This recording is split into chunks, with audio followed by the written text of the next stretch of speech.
This is problem 4-148 on page 190. The bricks on top of the beam and its supports at the bottom create the distributed loading shown in the second figure. Determine the required intensity W and dimension D of the right support so that the resultant force and couple moment about point A of the system are both zero. So what's being shown here is something that kind of looks like this. I'm going to call this distribution 1. Distributed load, maximum 200 newtons per meter on the right hand side, over 3 meters. And I'm going to draw the other half of the beam down here so that I can put a, let's see, let's call that 1, we'll call this one 2. Distributed load 2 is a supporting distributed load on the left hand side, spread out over a ½ meter, magnitude 75 newtons per meter. And then the third part that we're trying to figure out is a distributed load that has magnitude W and width D. Okay. Now, this distributed load is equivalent to a distributed load that to a point load that looks something like this. It's just a triangle, so it's 2/3 of the distance, so we've got 2 meters here and obviously a further meter on. The magnitude of that resultant force is just going to be the area, so we need 200 times 3 divided by 2. So that's the same thing as 100 times 3, that's 300. So 300 Newton load. Okay. Now this distribution is just a rectangular distribution, and it will have an equivalent resultant force, although this would be some type of a reaction. And that will be located 0.25 meters from the end and have magnitude half of 75. Well, half of 75 is 37.5. So we'll write F2 equals 37.5 newtons. And then the final distributed load that we're trying to solve for will have an equivalent or resultant force, F3, equal to the distributed load times D. This is just a rectangle as well, right? And it will be located at distance, well, let's see, where would it be? Well, what about if we do this? What about if we imagine 3 meters from here to here minus half of D? So 3 meters minus D over 2. So that's where it's located. We don't know what D is yet, but that's okay. That's where this will be. So now we have taken these and drawn their equivalent forces. We actually don't need these distributions anymore. Okay. By the way, this is, of course, x1. This is x2. And this is x3. Okay. So what we know is that the moment, and they said about point A, well, point A is over here on the left-hand side. Okay. What we know is that the moment of these two forces has to be counteracted by the moment of this force. So what that means is F1 x bar 1 plus F2 x bar 2 equals F3 x bar 3. Okay. Well, we can start plugging in numbers and see what happens. F1 is 300 newtons. X1 is 2 meters plus F2. Oh, wait a second. We've got to be careful. F2 actually acts in such a way that it will cause a negative moment. You see what we're doing here? So I should have a negative sign here. So 37.5 newtons times 0.25 meters. Okay.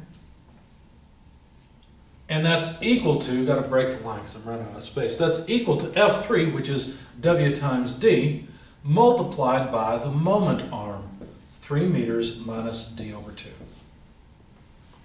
Now notice that this is a single equation that has two unknowns. D appears twice in the equation.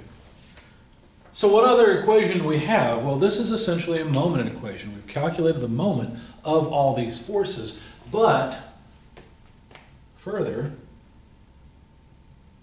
F1 plus F2 have to be equal to F3. Or another way of saying this is the forces have to balance. Now, this 300-pound force, or I'm sorry, 300 Newton force, it acts downward, so it's negative 300. F2 acts upward, 37.5, and so F3 can be calculated from these two. Okay? Now, we got to be careful because what this says is that, I mean, if I did it a little more carefully, we would say the sum of the forces in the y direction have to be 0.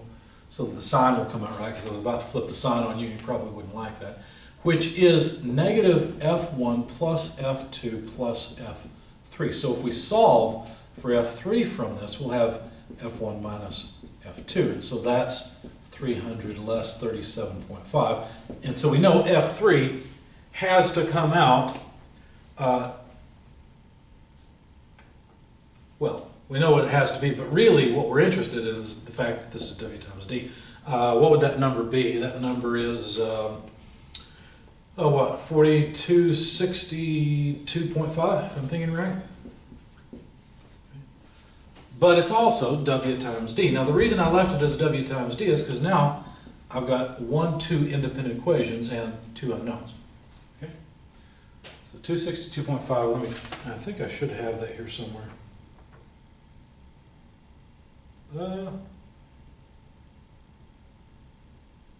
I think I may have made a mistake in my solution because, let's see, obviously F2 and F3 are upward. Yeah, I must have made a mistake in my solution because I've got W times D equal 337.5. I add these two, and I should not have. I should have taken the difference between the two. So I have a sign error in here. So we'll just see how my math comes out.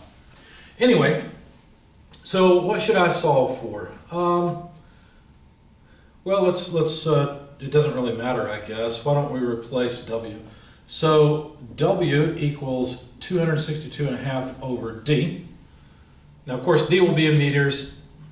262.5 is Newton. So this is newtons per meter, which is consistent. That's what we expect.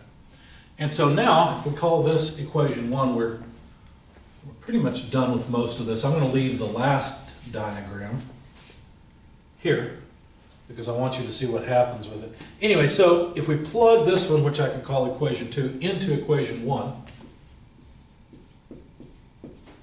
then what would we have? Let's see. 2 times 300 is 600 minus a quarter of 37.5. That might not be easy to do in my head. Okay. Yeah, that wouldn't be easy. I'm going to get a calculator. Okay, so I've corrected my mistake. And so now, notice that we know the product WD. We can plug that in here. So we're working on that, and I actually had this number on my sheet, and I should have just been reading from it.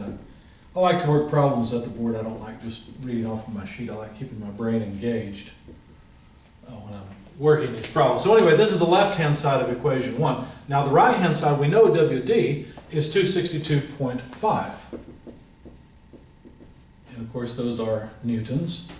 And we then simply multiply it by, let's see, 3 meters plus D by 2, or minus D by 2. From this, what we need to do is solve for distance D. Now the way to do that is to take, let's see, 600 minus 9.375 divided by 262.5. That moves this over. And let's see, then we'd attach a negative sign because we've got to move it to the other side. So now it's on the right-hand side. All right, added to 3 meters minus D over 2. So plus 3 meters equal, or well, minus D over 2 equals 0. So then to solve for D, D would simply be, let's see, we move this to the other side. So 2 times 3 minus 600 minus 9.375 by 262.5. Hopefully I did all the math right. Anyway, I'm sure I've got the correct number. Hopefully I've rearranged this properly, where D is equal to 1.5 meters. So now we've got D. That's one of the answers that we needed. We needed to know how wide the distribution was. And of course the distribution goes all the way out to the end of the beam. The last thing to do is to find out the magnitude of W, and from equation 2 that's pretty straightforward, because 262.5 newtons can now simply be divided by 1.5 meters, and that comes out to a distributed load of 175 newtons per meter.